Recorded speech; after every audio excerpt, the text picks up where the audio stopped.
এল ক্লাসিকোর মহারণ, সেই ম্যাচে নাটকীয়তা হবে না তা কি করে হয়? স্প্যানিশ সুপার কোপার ফাইনালে রোমাঞ্চ ছড়িয়েছে ম্যাচের পরতে পরতে। এক লাল কার্ড, এক পেনাল্টি ও ২৭ ফাউলের ম্যাচে রিয়াল মাদ্রিদকে নাকানি চুবানি খাইয়েছে বার্সেলোনা। সৌদি আরবের কিংস আবদুল্লাহ স্পোর্টস সিটি স্টেডিয়ামে এদিন চিরপ্রতিদ্বন্দ্বী রিয়াল মাদ্রিদকে ৫-২ ব্যবধানে উড়িয়ে দিয়েছে বার্সেলোনা, যার মাধ্যমে স্প্যানিশ সুপার কাপের ১৫তম শিরোপা নিজেদের ঘরে তুলেছে কাতালান ক্লাবটি। টানটান উত্তেজনাপূর্ণ ম্যাচে শুরুতে পিছিয়ে পড়ে হান্সি ফ্লিকের দল। শুরুর ৫ মিনিটের মাথায় কিলিয়ান এমবাপ্পের গোলে এগিয়ে যায় রিয়াল মাদ্রিদ। এমবাপ্পের গোলে শিরোপা জয়ের স্বপ্ন বুনতে থাকা রিয়াল মাদ্রিদের স্বপ্নে গুড়ে বালি দিয়ে প্রথমার্ধে একে একে তাদের জালে ৪ গোল দেয় বার্সেলোনা। বার্সার গোল উৎসব শুরু হয় লামিন ইয়ামালের হাত ধরে।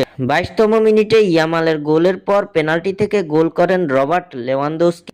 এরপর ৩৯তম মিনিটে ব্রাজিলিয়ান তারকা রাফিনহা ও প্রথমার্ধের অতিরিক্ত সময়ে বালদের গোলে ৪-১ ব্যবধানে এগিয়ে প্রথমার্ধের খেলা শেষ করে বার্সেলোনা। দ্বিতীয়ার্ধের শুরুতে আবারও রাফিনহার গোল, অসাধারণ গোলে বার্সেলোনাকে ৫-১ গোলে এগিয়ে নিয়ে যায় রাফিনহা। এরপর ম্যাচের ৫৬তম মিনিটে বার্সেলোনার গোলকিপার দেখেন লাল কার্ড, যার ফলে ম্যাচের বাকি সময়ে ১০ জনের দল নিয়ে খেলতে হয়েছে হান্সি ফ্লিকের দলকে।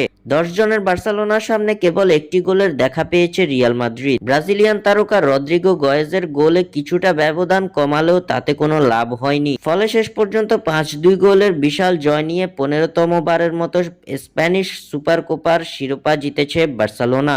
স্বাক্ষর থেকে সাদবিন ইসলাম।